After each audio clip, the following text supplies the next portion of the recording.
नमस्कार विद्यार्थी मित्रांनो, मी संजय ढोक।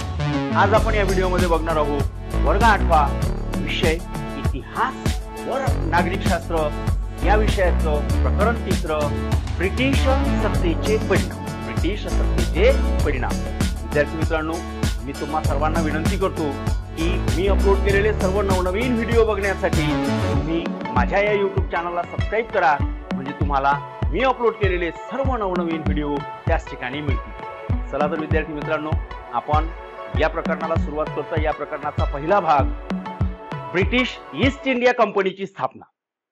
म्हणजे आपल्या देशामध्ये ब्रिटिश ईस्ट इंडिया कंपनी म्हणजे इंग्लंडची कंपनी ही व्यापारी म्हणून इंग्रज आपल्या देशामध्ये आले होते आणि या ठिकाणचे राज्यकर्ते बनले विद्यार्थी मित्रांनो। आणि या ठिकाणी ब्रिटिश ईस्ट इंडिया कंपनीची स्थापना कशा पद्धतीने झाली हे आपण बघणार आहोत। आपण मागच्या प्रकरणामध्ये बघितलं होतं, ऑटोमन तुर्कांनी इस्तांबूल हे जिंकल्यानंतर युरोप खंडातून आशिया खंडाकडे येणारे सर्व खुशकीचे मार्ग बंद झाले होते आणि म्हणून मग युरोपीय लोकांनी आशिया खंडात येण्याकरिता भौगोलिक शोध लावले आणि या भौगोलिक शोधाच्या माध्यमातून सागरी मार्ग त्यांनी शोधून काढले। आता जर पाहिलं विद्यार्थी मित्रांनो, तर या ज्या युरोपीय सत्ता होत्या म्हणजे युरोप खंडामध्ये राहणाऱ्या ज्या सत्ता होत्या, या सत्ता भारताच्या किनाऱ्यावर सागरी मार्गाने येऊन धडकल्यात। आणि ही जी भारताची बाजारपेठ होती विद्यार्थी मित्रांनो, या भारताच्या बाजारपेठेमध्ये प्रत्येक ही जी युरोपीय सत्ता आहे, ही युरोपीय सत्ता ही भारताची बाजारपेठ काबीज करण्याचा प्रयत्न करू लागली। मग आता ही बाजारपेठ काबीज करण्यासाठी यांच्यामध्ये चळाओढ सुरू झाली, यांच्यामध्ये स्पर्धा सुरू झाली। यामध्ये पोर्तुगीज, त्याचबरोबर विद्यार्थी मित्रांनो डच, फ्रेंच आणि ब्रिटिश। बघा, पोर्तुगीज, डच, फ्रेंच आणि ब्रिटिश हे सर्व भारताची बाजारपेठ काबीज करण्यासाठी या सर्वांमध्ये, या सर्व सत्तांमध्ये या ठिकाणी संघर्ष सुरू झाला, स्पर्धा सुरू झाली। आणि या ठिकाणी जर पाहिलं विद्यार्थी मित्रांनो, तर आपल्या देशात पोर्तुगीज हे पहिलेच आलेले होते। पोर्तुगीजांचा व्यवसाय सुरू होता, पोर्तुगीजांचा व्यापार सुरू होता आणि म्हणून या पोर्तुगीजांनी काय केलं, या ब्रिटिशांना विरोध केला आणि म्हणजे त्यांना व्यापार करू नये असं मत या पोर्तुगीजांचं होतं। परंतु मात्र पोर्तुगीजांनी काही काळापर्यंतच विरोध केला। त्यानंतर मात्र पुन्हा इंग्रज आणि पोर्तुगीज यांच्यामध्ये मैत्रीचे संबंध प्रस्थापित झाले विद्यार्थी मित्रांनो। त्या ठिकाणी भारतावर वर्चस्व मिळवण्यासाठी इंग्रजांना फ्रेंच, डच व स्थानिक सत्ताधीशांच्या विरोधाला तोंड द्यावं लागलं।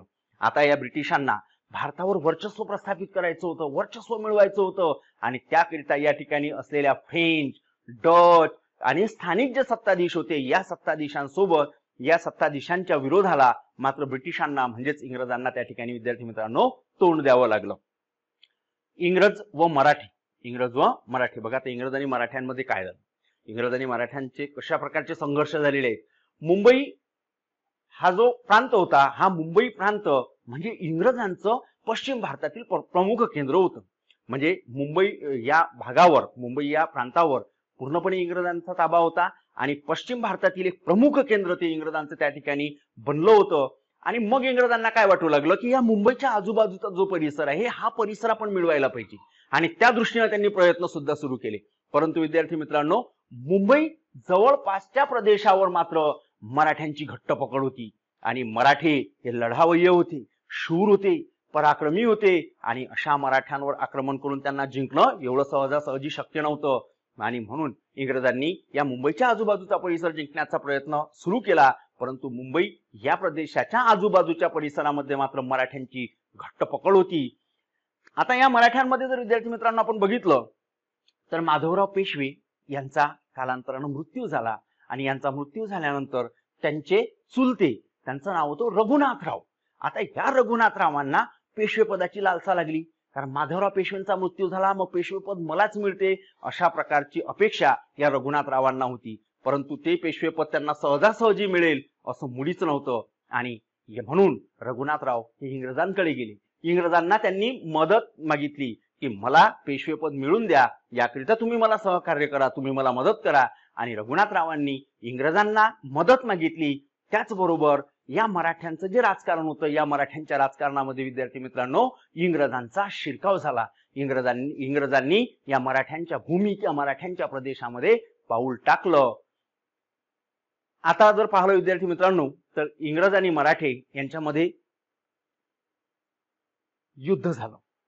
1774 ते 1818 या दरम्यान मराठे व इंग्रज यांच्यामध्ये 3 युद्ध घडून आली. तेव्हा 1774 ते 1818 या दरम्यान मराठे आणि इंग्रज यांच्यामध्ये युद्ध घडून आलं. पहिल्या युद्धात जर आपण पाहिलं विद्यार्थी मित्रांनो, तर हे जे मराठा सरदार होते, सर्व मराठा सरदार, सर्व लढावय्य, शूरवीर, पराक्रमी हे जे मराठा सरदार होते, हे मराठा सरदार एकत्र आले आणि एकजुटीने यांनी इंग्रजांना तोंड दिलं आणि या युद्धामध्ये विद्यार्थी मित्रांनो मराठ्यांची सरशी झाली.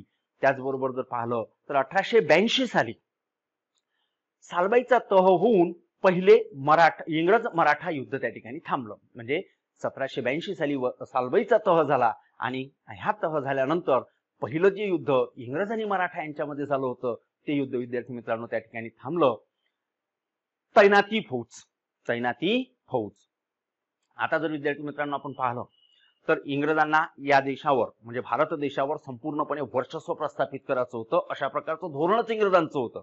आता तैनाती फौज म्हणजे काय, तर फौजात तैनात करणे म्हणजे सज्ज करणे, फौज सज्ज करणे, त्याचंच नाव आहे तैनाती फौज. यामध्ये जर आपण पाहिलं विद्यार्थी मित्रांनो तर लॉर्ड वेलस्ली हे 1798 मध्ये भारतामध्ये गव्हर्नर जनरल म्हणून ते भारतात आले. लॉर्ड वेलस्ली हे 1798 मध्ये गव्हर्नर जनरल म्हणून त्यांची नियुक्ती भारतात झाली.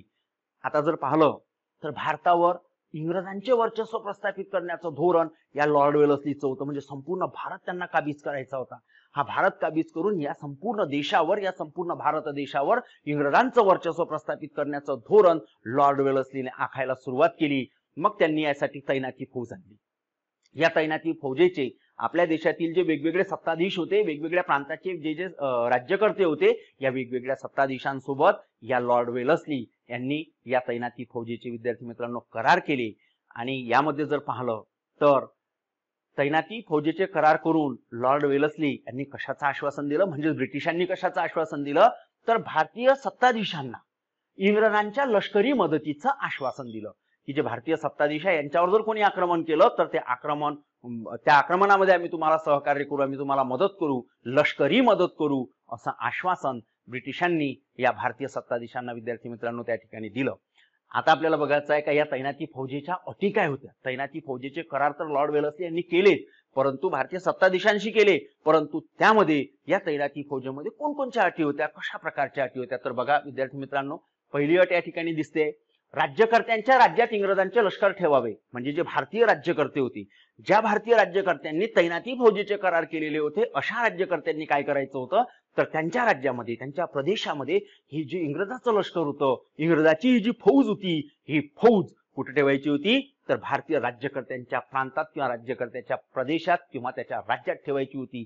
बघा विद्यार्थी मित्रांनो, प्रांत कोणाचा, प्रदेश कोणाचा, भारतीय राज्यकर्त्यांचा, परंतु त्या ठिकाणी फौज कोणाची आली, इंग्रजांची फौज आली. अशा प्रकारची ही पहिली अट होती.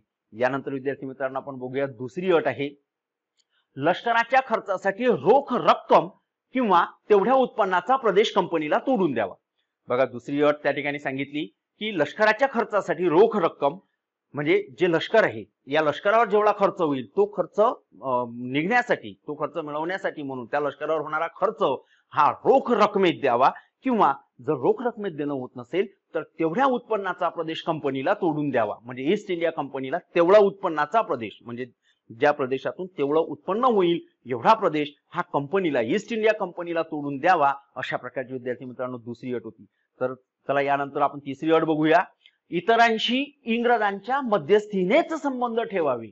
म्हणजे बघा भारतीय राज्यकर्ते, आजूबाजूलाही भारतीय राज्यकर्ते होते, परंतु ज्यांनी तैनाती फौजेचा करार केला त्या राज्यकर्त्याला इतर राज्यकर्त्यांसोबत जर संबंध ठेवायचे असेल तर मध्यस्थी मात्र इंग्रजांना त्यामध्ये ठेवावं.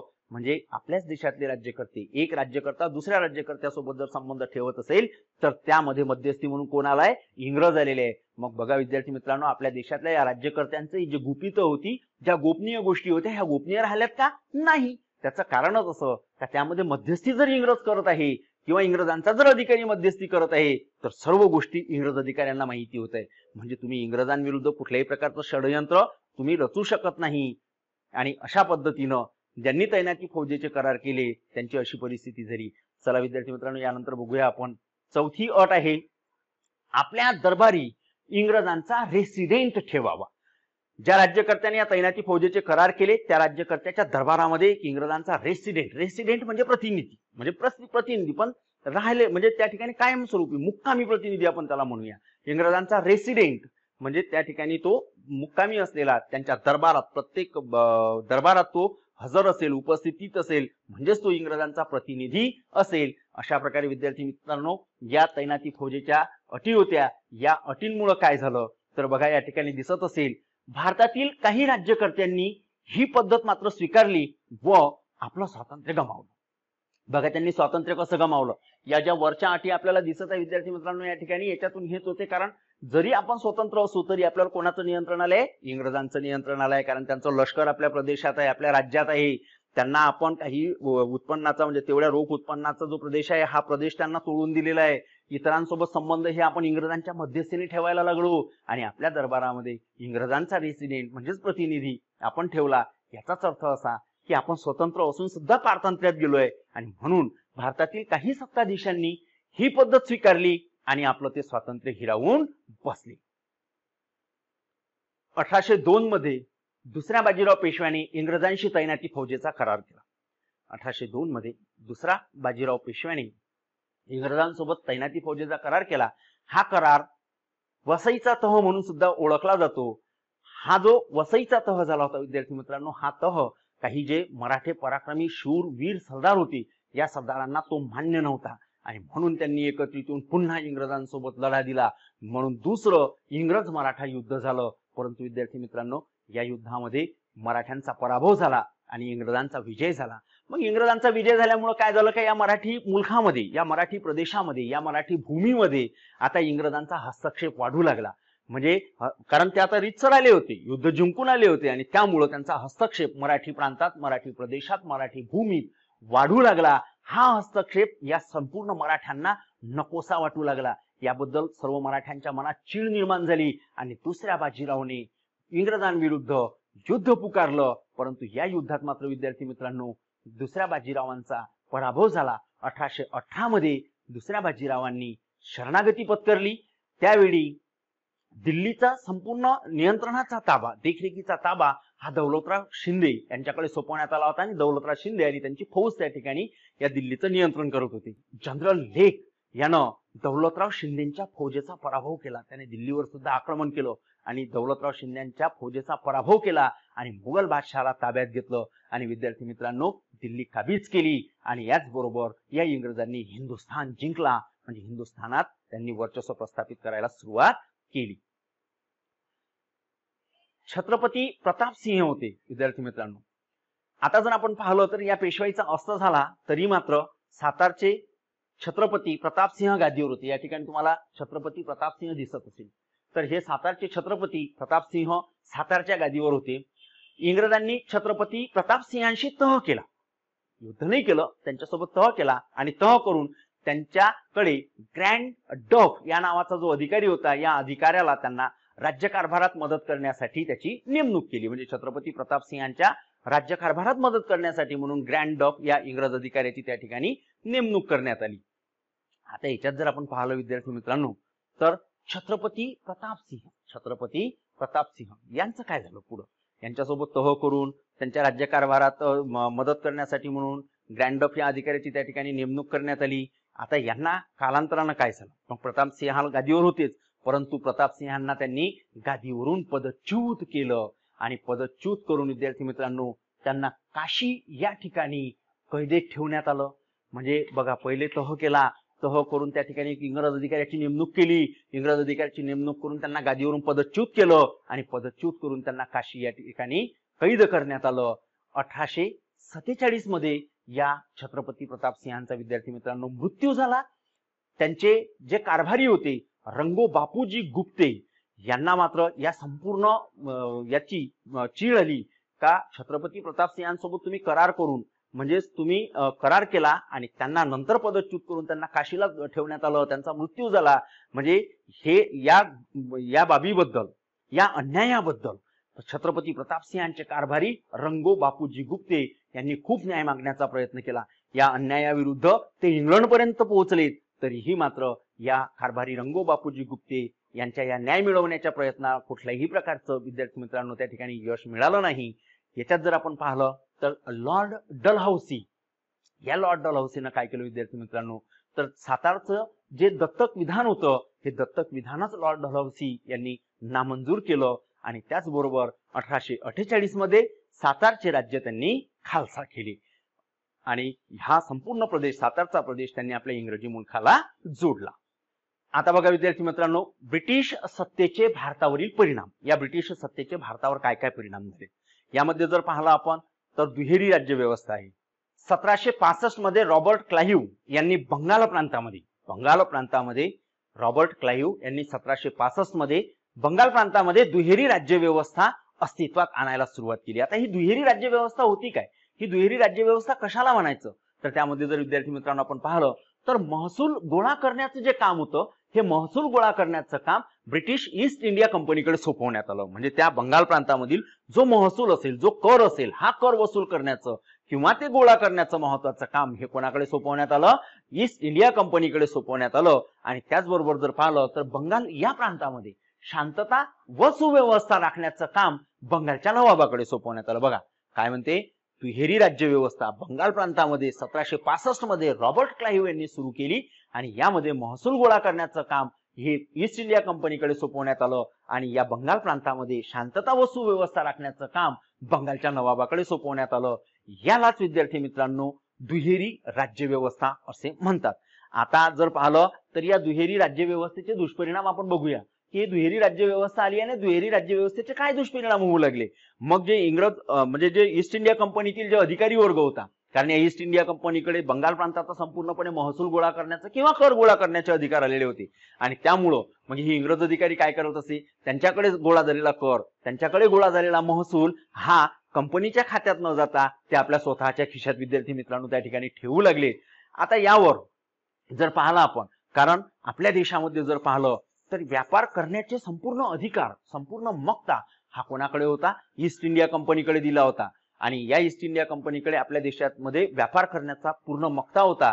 मग यामुळे काय व्हायला लागलं की इंग्लंडमधील जे अनेक व्यापारी होते, या अनेक व्यापाऱ्यांना सुद्धा या देशात व्यापार करण्यासाठी यायचं होतं, परंतु इंग्लंडनेच या ईस्ट इंडिया कंपनीला व्यापाराचा मक्ता दिला होता का भारतामध्ये ईस्ट इंडिया कंपनीच व्यापार करेल अशा प्रकारचा मक्ता या ईस्ट इंडिया कंपनीला दिला आणि त्यामुळं इंग्लंडमधील जो व्यापारी वर्ग होता, अनेक व्यापारी होते, हे अनेक व्यापारी नाराज होते आणि त्याचबरोबर कारण त्यांना या कंपनीच्या कामाचा किंवा कंपनीचा, ईस्ट इंडिया कंपनीचा त्यांना हेवा वाटू लागला का आपल्याला त्या ठिकाणी जाऊन व्यापार करता येत नाही. आणि मग जर पाहिलं विद्यार्थी मित्रांनो, आता कंपनीच्या कारभारावर इंग्लंडमध्ये टीका होऊ लागली. का होणार नाही, कारण कर गोळा करण्याचं काम ईस्ट इंडिया कंपनीकडे आलं, परंतु मुळात कर हा कुठं चालला होता, इंग्रज अधिकाऱ्यांच्या खिशात चालला होता आणि म्हणून या कंपनीच्या कारभारावर इंग्लंडमध्ये जबरदस्त टीका होऊ लागली. म्हणजे भारतातील ईस्ट इंडिया कंपनीचा हा जो कारभार आहे, हा कारभार म्हणजे बेकायदेशीर कारभार आहे की जे अधिकारी आपल्या खिशात म्हणजे हा महसूल गोळा करून आपल्या खिशात पैसे घालत आहे, अशा प्रकारच्या टीका या कंपनीवर होऊ लागल्या, ईस्ट इंडिया कंपनीवर होऊ लागल्या. मग यासाठी विद्यार्थी मित्रांनो जर आपण पाहिलं तर इंग्लंडच्या पार्लमेंटने काही महत्वाचे कायदे केले. आता ते कायदे आपण बघूया. पार्लमेंटने केलेले कायदे यामध्ये जर आपण विद्यार्थी मित्रांनो पाहिलं तर 1773 मध्ये जो रेग्युलेटिंग ऍक्ट आला होता, या रेग्युलेटिंग ऍक्ट नुसार बंगाल प्रांतामध्ये गव्हर्नर हे पद होतं, या पदाला बदलून त्याचा हुद्दा करण्यात आला गव्हर्नर जनरल. म्हणजे या बंगाल प्रांतामधील जो गव्हर्नर होता, या गव्हर्नरचं आता म्हणजे त्या पदाचं नाव बदललं, गव्हर्नर जनरल असा हुद्दा या बंगाल प्रांताच्या गव्हर्नरला देण्यात आला. यामध्ये जर विद्यार्थी मित्रांनो आपण पाहिलं तर लॉर्ड वॉरन हेस्टिंग्ज हे गव्हर्नर जनरल झाले बंगाल प्रांताचे. लॉर्ड वॉरन हेस्टिंग्ज हे बंगाल प्रांताचे गव्हर्नर झाले आणि हे गव्हर्नर झाल्यानंतर यांच्याकडे बघा काय काय कोणची कामं आली. तर मुंबई व मद्रास हा जो प्रदेश होता, या प्रदेशावर नियंत्रण ठेवण्याचा संपूर्ण अधिकार लॉर्ड वॉरन हेस्टिंग्ज यांना मिळाला. म्हणजेच बंगालच्या गव्हर्नर जनरलला तो मिळाला की मुंबई आणि मद्रास हे जे प्रदेश आहे, हे जे प्रांत आहे, हे जे इलाखे आहेत, या इलाख्यावर संपूर्ण नियंत्रण ठेवण्याचे अधिकार हे लॉर्ड वॉरन हेस्टिंग्ज यांना मिळाले विद्यार्थी मित्रांनो.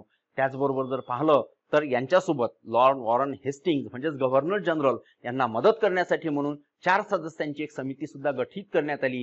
ही समिती वेळोवेळी म्हणजे गव्हर्नर जनरलला ते मदत करत असे. त्या ठिकाणी 1784 मध्ये पीटचा भारतविषयक कायदा मंजूर झाला आणि पार्लमेंटचं संपूर्णपणे नियंत्रण या ईस्ट इंडिया कंपनीवर राहावं, संपूर्णपणे नियंत्रण पार्लमेंटचं राहावं. कोण्या पार्लमेंटचं? इंग्लंडच्या पार्लमेंटचं संपूर्ण नियंत्रण हे या भारतातील ईस्ट इंडिया कंपनीच्या कारभारावर राहण्याच्या अनुषंगाने म्हणून या पार्लमेंटने बरेचसे कायदे केले. 1813 मध्ये, 1833 मध्ये आणि 1853 मध्ये त्यांनी कायदे केले आणि त्या कायद्यांच्या माध्यमातून त्यांनी एक कायम स्वरूपाचं नियामक मंडळ त्या ठिकाणी स्थापन केलं.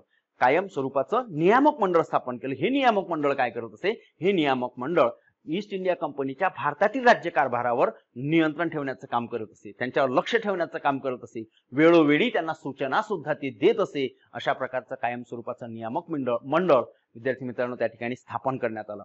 आता जर बघितलं तर मुलकी नोकरशाही बघा, मुलकी नोकरशाही या देशामध्ये इंग्रजांना आपली सत्ता दृढ करायची होती आणि त्याकरिता इंग्रजांना नोकरशाहीची गरज भासू लागली. म्हणजे इंग्रजांना असं वाटू लागलं की आपली सत्ता या ठिकाणी अधिक दृढ जर झाली पाहिजे असं जर आपल्याला वाटत आहे तर त्यामध्ये आपल्याला या ठिकाणी नोकरशाही तयार करावी लागेल. आणि लॉर्ड कॉर्नवॉलिस यांनी आपल्या या देशामध्ये मुलकी नोकरशाहीची निर्मिती केली. म्हणजे याच ठिकाणच्या लोकांना ते नोकरी दिल्या गेली आणि हेच लोक नोकरशहा म्हणून त्यांची गुलामी करू लागले. आता हाच जो नोकरशाही हा जो घटक आहे हा इंग्रजी सत्तेचा म्हणजे अतिशय महत्वाचा घटक विद्यार्थी मित्रांनो बनला की ज्याच्या बळावर यांनी या ठिकाणी सत्ता केली. लॉर्ड कॉर्नवॉलिस यांनी नोकरशाहीची निर्मिती केली आणि या इंग्रजांची जी गरज होती नोकरशाहीची, ती नोकरशाहीची गरज लॉर्ड कॉर्नवॉलिसच्या या नोकरशाहीची निर्मितीच्या माध्यमातून ती गरज पूर्ण करण्यात आली. आता त्या ठिकाणी असा दंडक काढण्यात आला की अधिकाऱ्यांनी, ईस्ट इंडिया कंपनीतील जे अधिकारी आहे या अधिकाऱ्यांनी कुठल्याही प्रकारचा खासगी व्यापार करू नये. त्याचबरोबर मग हे जे अधिकारी खिशात पैसे घालू लागले होते त्याकरिता म्हणून त्यांनी खासगी व्यापारावर बंदी आणली आणि या अधिकाऱ्यांचे विद्यार्थी मित्रांनो पगार वाढवून दिले. आता जर पाहिलं तर ब्रिटिशांच्या ताब्यातील जे प्रदेश होते या ब्रिटिशांच्या ताब्यातील प्रदेशांचं त्यांनी विभाजन करायला सुरुवात केलं. मग ते विभाजन कसं केलं? जिल्हावार म्हणजे जिल्हावार विभागणी करायला सुरुवात केली. कारण मोठा प्रदेश होता, मोठ्या प्रदेशावर एका ठिकाणावरून नियंत्रण ठेवल्या जात नाही, राज्यकारभार सुरळीत पाहिल्या जात नाही आणि त्याकरिताच म्हणून त्यांनी या प्रदेशांची जिल्हावार विभागणी करायला सुरुवात केली. या विभागणीमध्ये जर म्हणजे जिल्हावार विभागणी केल्यानंतर विद्यार्थी मित्रांनो जर आपण बघितलं तर या जिल्ह्याचा प्रमुख असायचा जिल्हाधिकारी. कोण असायचा? जिल्ह्याचा प्रमुख हा जिल्हाधिकारी असायचा. या जिल्हाधिकाऱ्याच्या माध्यमातून जर पाहिलं तर हा कुठले कार्य करत असतो? जिल्हाधिकारी महसूल गोळा करणे, न्याय देणे, शांतता व सुव्यवस्था राखणे इत्यादी कामं हा जिल्हाधिकारी करत असे.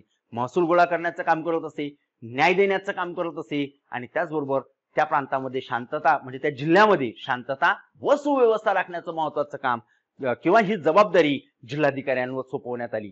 आता जर पाहिलं तर भारतामध्ये अधिकाऱ्यांची भरती ही इंडियन सिव्हिल सर्व्हिसेस ICS या स्पर्धात्मक परीक्षेच्या माध्यमातून भारतामध्ये अधिकाऱ्यांची नेमणूक होऊ लागली, त्यांची नियुक्ती होऊ लागली.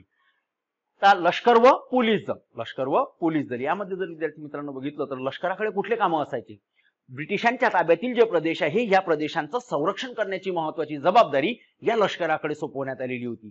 त्यानंतर जर बघितलं आपण नवे प्रदेश हस्तगत करणे म्हणजे ब्रिटिशांना जे प्रदेश हवे आहेत त्या प्रदेशावर आक्रमण करणे आणि ते नवीन प्रदेश ब्रिटिशांच्या प्रदेशांना जोडणे हे काम सुद्धा लष्कर करू लागलं. त्याचबरोबर उठाव मोडून काढणे, ब्रिटिशांच्या विरुद्ध जे उठाव या ठिकाणी निर्माण होऊ लागलेले होते किंवा जे उठाव होत होते ते उठाव मोडून काढण्याचं काम सुद्धा विद्यार्थी मित्रांनो या लष्करावर सोपवण्यात आलं. यामध्ये जर आपण पाहिलं तर पोलीस दलांकडे विद्यार्थी मित्रांनो कायदा आणि सुव्यवस्था राखण्याचं महत्वाची कामगिरी सोपवण्यात आली आणि हे म्हणजे लष्कर व पोलीस दल यांनी हे म्हणजे इंग्रज सत्तेचं ब्रिटिशांच्या सत्तेचं एक महत्वाचा आधारस्तंभ होता. यांच्या आधारावर ब्रिटिशांनी बरेच काळपर्यंत सत्ता विद्यार्थी मित्रांनो या ठिकाणी केली. आता जर पाहिलं आपण तर न्यायव्यवस्था, या न्यायव्यवस्थेमध्ये जर आपण बघितलं विद्यार्थी मित्रांनो तर इंग्लंडच्या धर्तीवर म्हणजे इंग्लंडमध्ये ज्या पद्धतीची न्यायव्यवस्था होती, ज्या पद्धतीची न्यायपालिका होती किंवा ज्या पद्धतीचे न्यायालय होते त्या धर्तीवर इंग्रजांनी भारतामध्ये सुद्धा न्याय व्यवस्था रुजवण्याचा प्रयत्न या ठिकाणी केला. त्यानंतर जर विद्यार्थी मित्रांनो बघितलं तर जिल्ह्यात मुलकी खटल्यासाठी दिवाणी न्यायालय, मुलकी खटले म्हणजे वादविवादाचे खटले, तंट्याचे खटले, भांडणाचे खटले, घरगुती हिंसाचाराचे खटले म्हणजे दिवाणी खटले, म्हणजे हे मुलकी खटल्यासाठी म्हणजे त्या मुलखातल्या, त्या प्रदेशातल्या, त्या जिल्ह्यातल्या खटल्यांसाठी दिवाणी न्यायालय, म्हणजे दिवाणी न्यायालयामध्ये जाऊन तुम्ही त्या ठिकाणी दाद मागू शकता. त्यानंतर जर विद्यार्थी मित्रांनो पाहिलं तर जिल्ह्यामध्ये जर पाहिलं तर फौजदारी खटल्यांसाठी फौजदारी न्यायालय, जे गुन्हे असतात, गुन्हे म्हणजे खून करणे, मारणे अशा प्रकारचे हे जे गुन्हे असतात, जे फौजदारी खटले आहेत, हे खटले चालवण्यासाठी फौजदारी न्यायालय विद्यार्थी मित्रांनो त्या ठिकाणी स्थापन करण्यात आलं. आणि ह्या दिवाणी न्यायालय आणि फौजदारी न्यायालय यांच्या निर्णयामध्ये जर फेर विचार करण्याच्या अनुषंगाने म्हणून उच्च न्यायालय सुद्धा विद्यार्थी मित्रांनो त्या ठिकाणी म्हणजे स्थापन करण्यात आलं. अशा प्रकारची न्यायव्यवस्था इंग्रजांनी आपल्या देशात आणली. बघा आता या कायद्यापुढील समानता, कायद्यापुढील समानता, कायद्यासमोर सर्व समान. आता हे जर पाहिलं आपण विद्यार्थी मित्रांनो तर पहिले इंग्रज पूर्व न्याय पद्धती आपल्याला आपल्या देशातली बघावी लागेल.